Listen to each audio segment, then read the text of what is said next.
Chris Hipkins. Thank you, Mr Speaker. To the Prime Minister, does he stand by all of his government statements and actions? Yes, and especially our fast-track changes, which will make it much, much easier, much faster to get stuff done. We need more homes, we need more energy, more jobs and more exports, and fast-track will make it easier to deliver all of that and more. Fast-track, of course, started life as an inspired piece of thinking from the Picardy pirate David Parker, and we have proudly stolen it and we've made it even better. Now we're making sensible changes before it comes into law later this year by shifting the decision-making back to expert panels. So if you care about climate change, care about energy security and a thriving economy, my message to Labor and the Greens is to get on board and vote for the fast-track legislation. Just before the supplementary gets asked, we are going to have a little bit more civility around the question and answer session. Some of that yelling out from over this side and response from this side, not on. Right Honourable Chris Hipkins. Who acted properly? Judith Collins, who warned Shane Jones and David Seymour that their criticism of the judiciary broke Cabinet manual conventions, or Shane Jones, who renewed his attacks last week calling a High Court judge a communist? Matter of fact. You'd have to ask the Minister about that, but what I'd say is that he was being descriptive, not critical.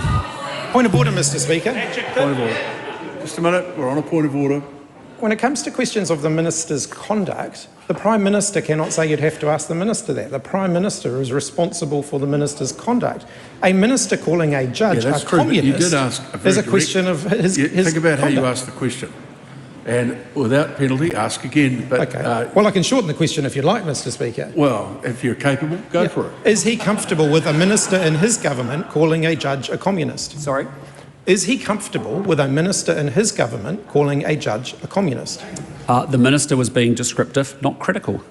Point of order, Mr Speaker. We're going to...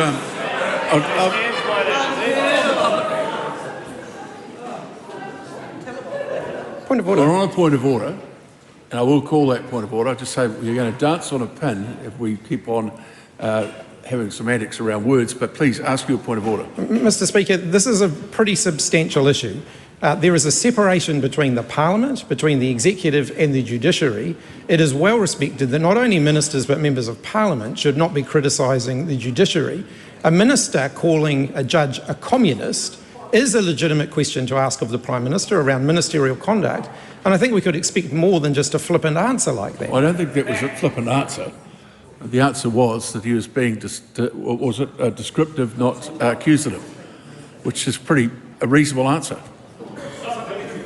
Is it acceptable for a Minister in his government to describe a judge as a communist? The comments are descriptive, not critical. That's exactly what has happened. It's on the public record. They may not have been the words that I'd use, but he's perfectly free to do so. The Honourable David Seymour. Is the Prime Minister surprised that the leader of the Labor Party believes communist is a critical term? No, I think we'll let that go. Supplementary question, Mr Speaker.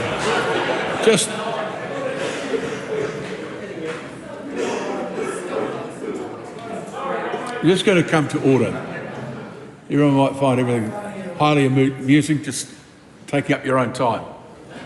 Is he, as Prime Minister, satisfied that Shane Jones's comments are consistent with Cabinet manual requirements around ministers not criticising the judiciary? Yes.